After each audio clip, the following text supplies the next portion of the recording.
Nexforce.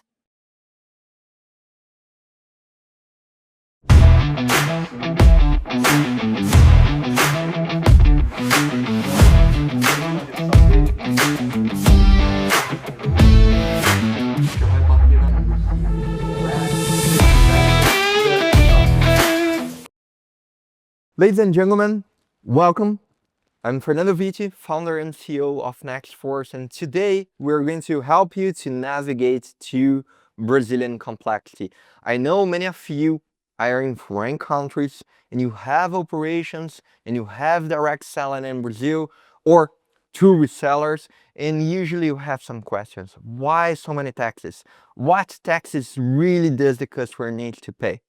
And today I'm here with one of the most specialized firms when it comes up to importation of softwares and Brazilian complexity. I'm here with Murilo.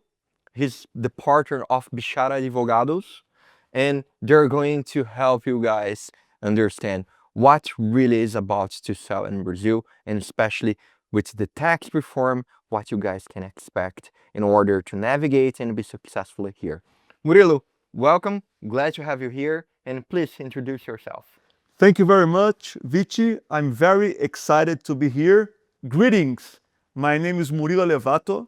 I'm a tax lawyer from Bicharra Law Firm, and it's a pleasure to be here to talk about the most important tax issues in Brazil. My first question is probably the most common that usually the software companies ask is, let's say I invoiced my customer in Brazil 100K US dollars. Why I am receiving less US dollars than invoiced? Can you explain why that happened? Sure, my pleasure. In Brazil, you have several withholding taxes. So when you make a payment to a foreign entity or foreign provider, the idea is that the Brazilian tax authorities, they cannot charge the foreign provider. So the means of granting that this taxation will be applicable to the transaction, there's a withholding obligation. So the buyer must withhold the withholding income tax at a 15% rate, the ISS, tax on service tax, from 2 to 5% rate, under some other taxes that should be collected by the importer. That's why the amount that is remitted to abroad is always less than the amount of the transaction. Speaking of withholding tax, I know there are some variations in the tax due that needs to be collected according to the country where the software that is receiving the money is based. Can you explain to us what is really that about and what are the ranges of these taxes? Sure. In Brazil, the most basic tax rate is 15%. So every time you pay a foreign source, the basic rate is 15%. But there's an aggravated rate for transactions which are carried out to the so-called tax havens. Brazil has a list of several jurisdictions which are deemed as tax havens. Let's say, for example, BVI, Bahamas, Cayman, Dubai, Hong Kong, Ireland, perfect. And these remittances to those countries are subject to a 25% rate. Awesome, awesome. We spoke about Ireland, and I know a common misconception is that the customer is going to pay 15 or 25 because in Brazil we have the gross up effect. Can you help us understand what is this gross up effect and what is the implication to the final tax rate or amount that the customer will effectively pay? Sure, my pleasure. Like you were saying, when you do a remittance to Ireland, you are subject to a 25% rate. And let's consider this applicable rate in the transaction. And this is because Ireland is considered by the Brazilian legislation as a country which levies taxation at a less than 15% rate. But the thing is, if I'm a producer, a service developer, I don't want to suffer the 25% reduction. Let's say my transaction is 100 monetary values, $100. I don't want to be paid 75. I want to be paid 100. If you in Brazil, let's put an example, you're subject to a 25%, there is a 25% rate, that's not my problem. I live in Ireland. I want to receive the full amount. So for that to happen, we need to do a gross up. In order for me to pay the 100 net amount, I will have to include the 25 that I'm paying to you and the 25 on the 25. And that will be the rate applicable to the transaction. So for me to send you 100 without anything, without any withholding, I have to pay 133 because that's the applicable rate and the taxation on the taxation. Wow. That's complex even for me. But okay, I know there are several other taxes beyond the withholding tax. And I would like you to help us navigate through PIS and COFINS and also through ISS, because I know that these taxes are due when a company in Brazil is selling to the customer in Brazil.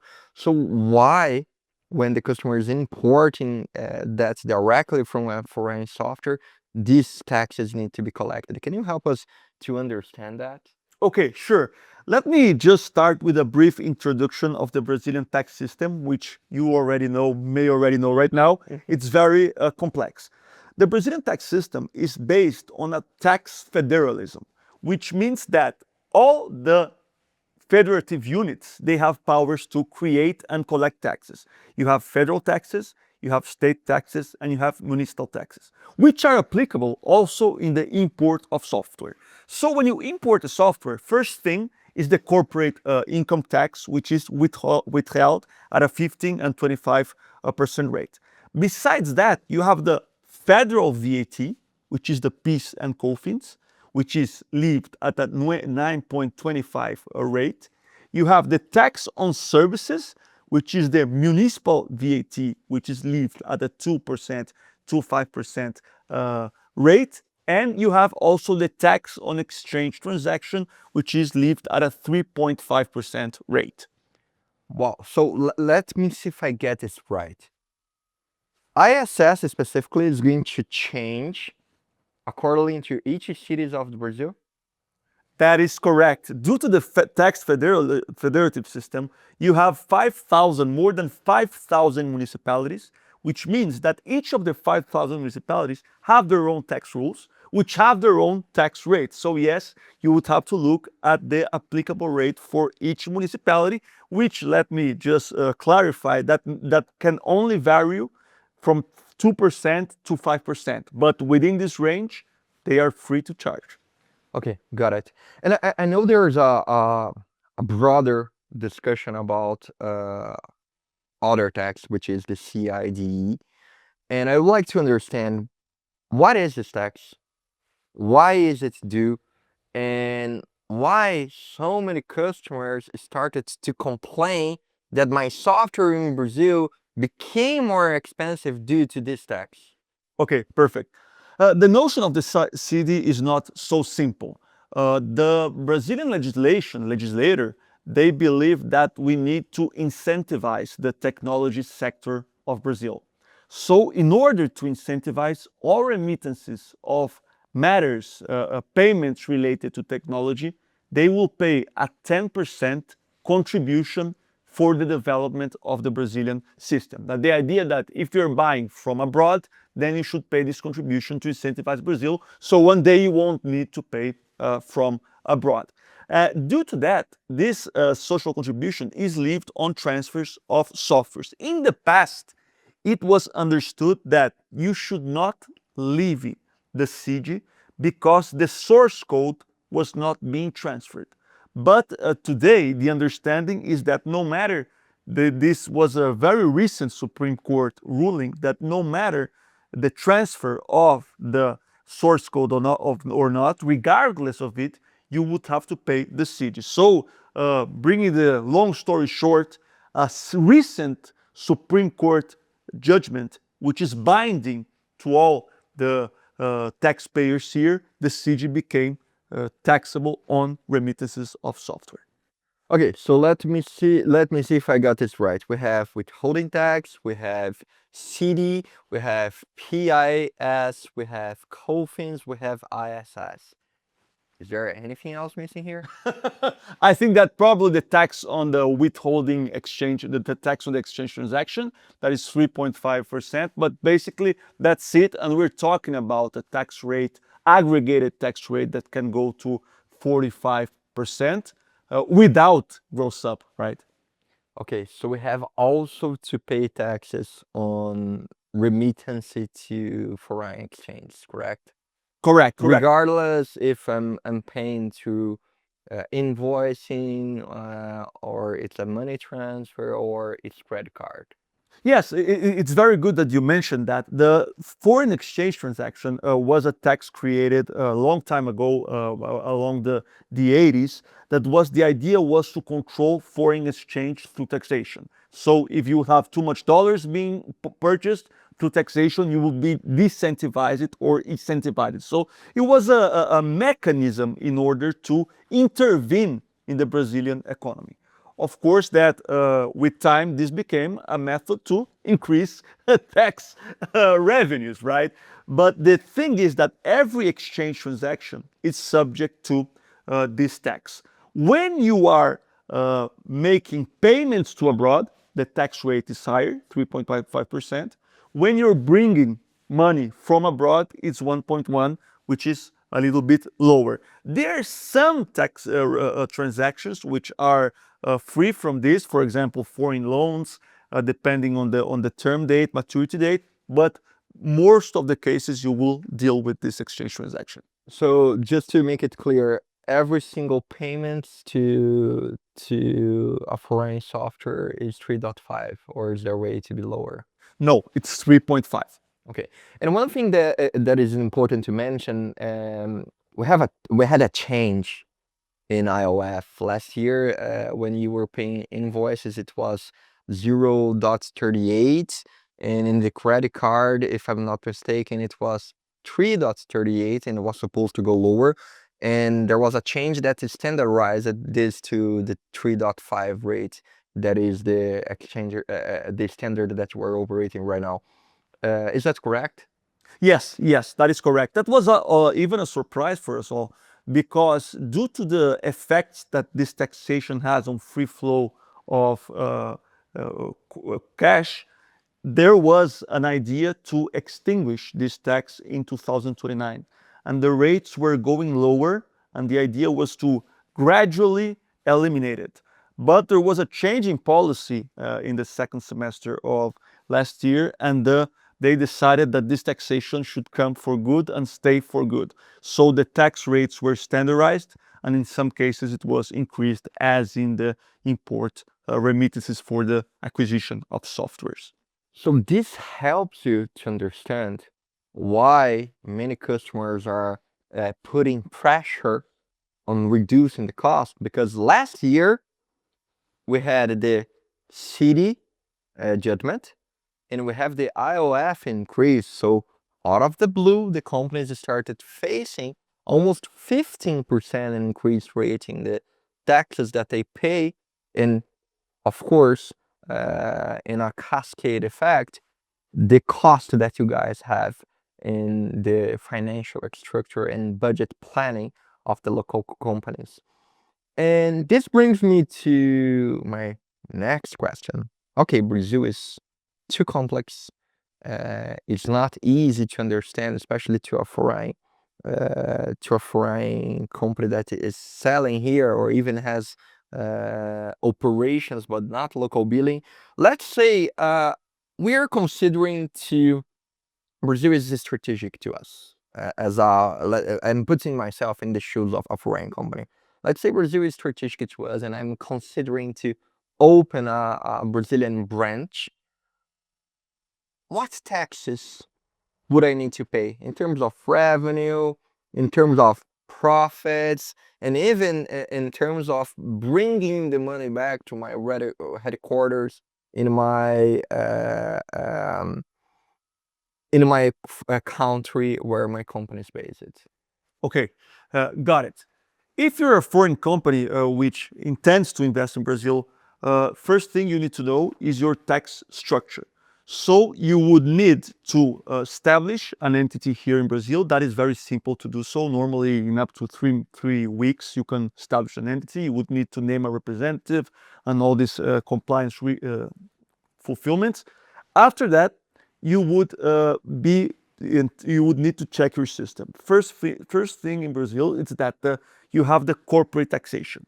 The corporate taxation in Brazil is lived at the 34% rate. This is basic and applicable to all companies. Besides the corporate income tax, you would have to check which would be your VAT that you are subject to. Like we were talking in the questions before, in Brazil you have a tax federalism. So you have federal VAT, state VAT, and municipal VAT. Let's say you're a technology company. You would subject to the federal VAT, PIS and COFINS, 9.25, and then you would be subject to the municipal VAT, which is ISS at a 5% rate. Other than that, you would have a taxation of dividends. When you are going to repatriate your profits, you would be subject to a 10% withholding taxation applicable on this transaction. And what about transfer price? Because I know the Brazilian law recently had a change that obligates this kind of transactions to follow and comply with the transfer price rules. Can you help us to understand what is that and what exactly needs to be done if I'm considering to have a local branch? Sure. Well, transfer pricing was was created in order to avoid profits moving from one country with a tax, high income tax, to a country with low income tax. Let me put it like this. Let's assume the true fact that the Brazil is a high taxation country. So you tax your profits at 34%. And let's say you have a country X which you don't tax any profits. It would be very intelligent to sell the products to Brazil with a very low margin, or even better, with no margin, so that Brazil would resell those products in the local market. As the Brazilian company would have no margin, no profit margin, taxation would be zero. The profits would be kept in the X country where all the sales would be carried out. And what would be the taxation in this country? Zero. So the result in this example would be a zero taxation. In order to circumvent that, Brazilian legislation, and the legislation of almost all countries in the world, they established that you can only carry out transactions within the same economic group at arm's length margin. The arm's length margin would be the margin but would be very close to the market parameters. So if you have a company selling to another one, its affiliate, any product or service or software, it would be subject to these parameters. These parameters in Brazil right now, since I would say 3 years ago, we're using the OECD standards. The OECD standards, they are applicable mostly in most countries, and they contain guidelines in order to assess what would be this price. For example, one of the methods, just to be illustrative here, is that you compare your product with other products of the similar kind, size, market, which are being offered in the market. If you don't have that, then you enter in more complex methods. But the idea is to compare your price with the market price, so you don't overprice or less price your products. So, in order, if I'm considering to operate in Brazil, I need to comply with local representative. I need to have a lawyer, accounting. We have federal tax. We have municipality tax. We have the dividends tax. Plus, we have transfer price. Is that right? That is correct. Wow.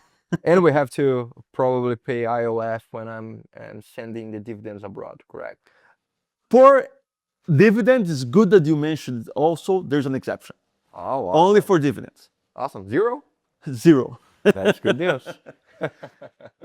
Awesome. So, Murilo, I'm understanding that for a foreign company, maybe this is too much complex, especially considering the tax rate makes the US amount lower and probably the market size opportunity is not that big to face this kind of level of complexity.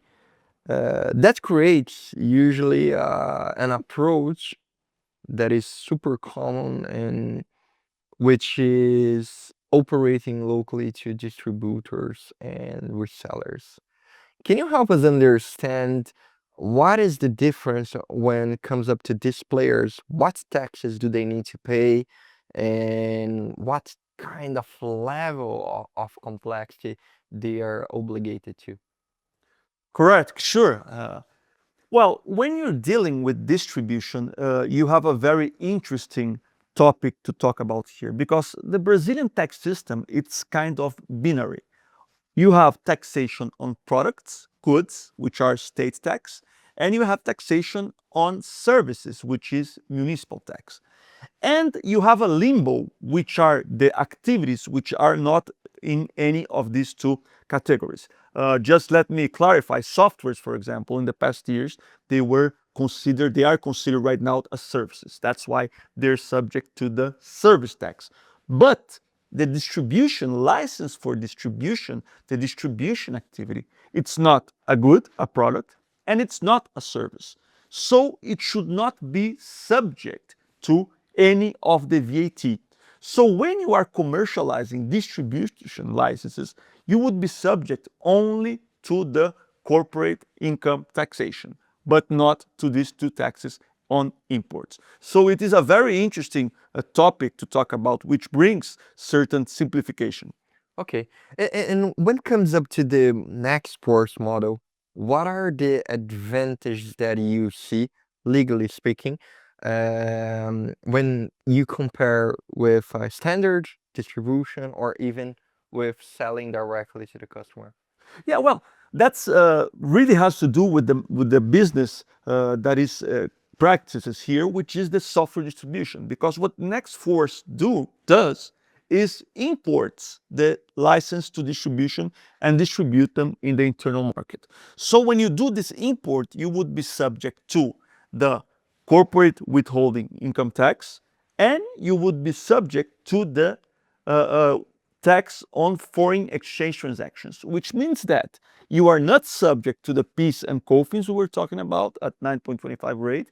You are not subject to the ISS, tax on service, on 5% rate, and you're not subject to the CIDE, which can be levied at a 10% rate. And this not to speak about the simplicity, the simplification, because when you import through Nexforce, Nexforce will sell it in the internal market and will be take care of all the taxations on import with no problem to the customer. And I know we can talk about the specifics of the business, but for a foreign company that has a distributor and is analyzing a model like ours that is lower in terms of cost or more efficient, should they be concerned about any kind of breach or any kind of misconception of how we operate versus what they currently has in place? No, and this is the advantages of it because Nextforce will be importing in its own name the license for distribution, which makes it the sole liable of the taxes on the transaction. The customer should not be subject to pay any of the taxes which are levied at the import. Okay. And beyond that, not only we're more cost efficient than the majority of the distributors, not to speak any distributor, but we have the technology. But this is a conversation to another time. Now, I hope you guys understood a little bit about the current landscape because everything is about to change. That's why I want to introduce our final topic to this conversation, which is the tax reform. So I know the majority of softwares are hearing from customers that they are concerned, the prices will increase, everything is about to change, and this is raising a lot of questions, is raising a lot of concern from international companies selling here. What the hell is happening?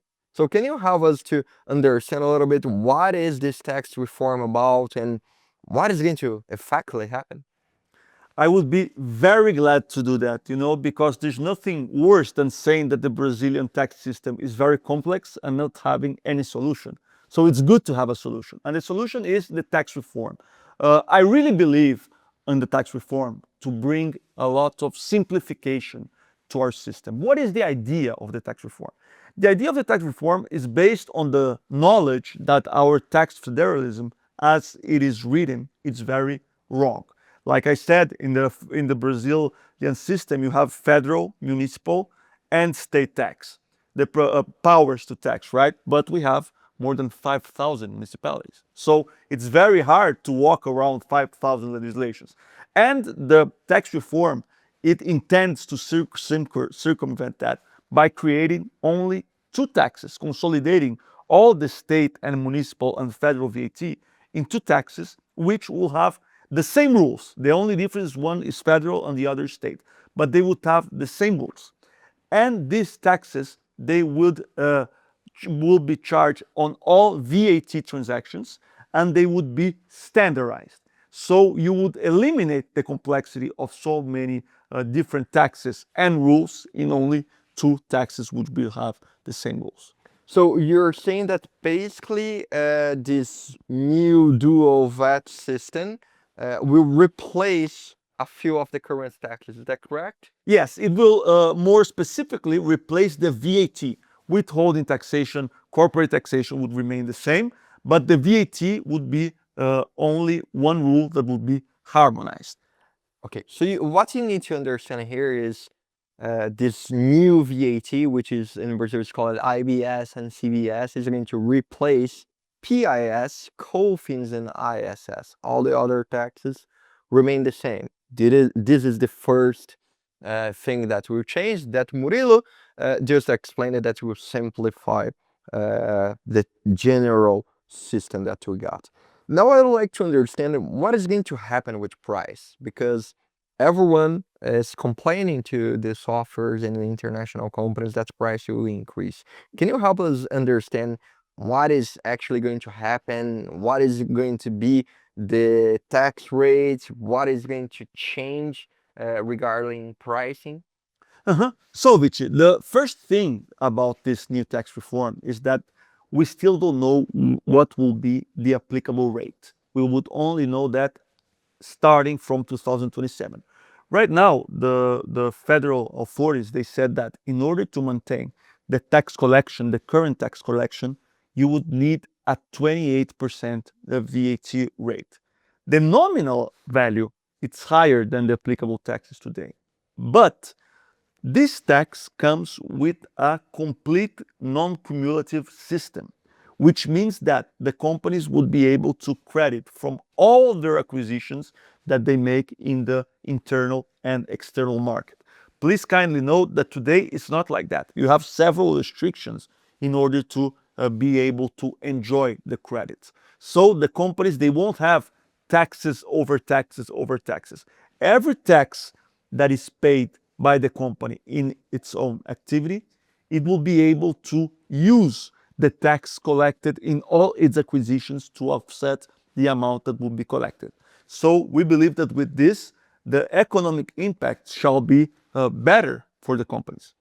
Which means that basically you're going to have a disbursement a little bit higher when you pay, but since you can recover all these 20% aid taxes back, this means that the net effective cost shall be lower than what we currently have today. So when the customer is saying, hey, the pricing is increasing, yes, it is correct, because it needs to pay a little bit higher amount due to all the tax chain.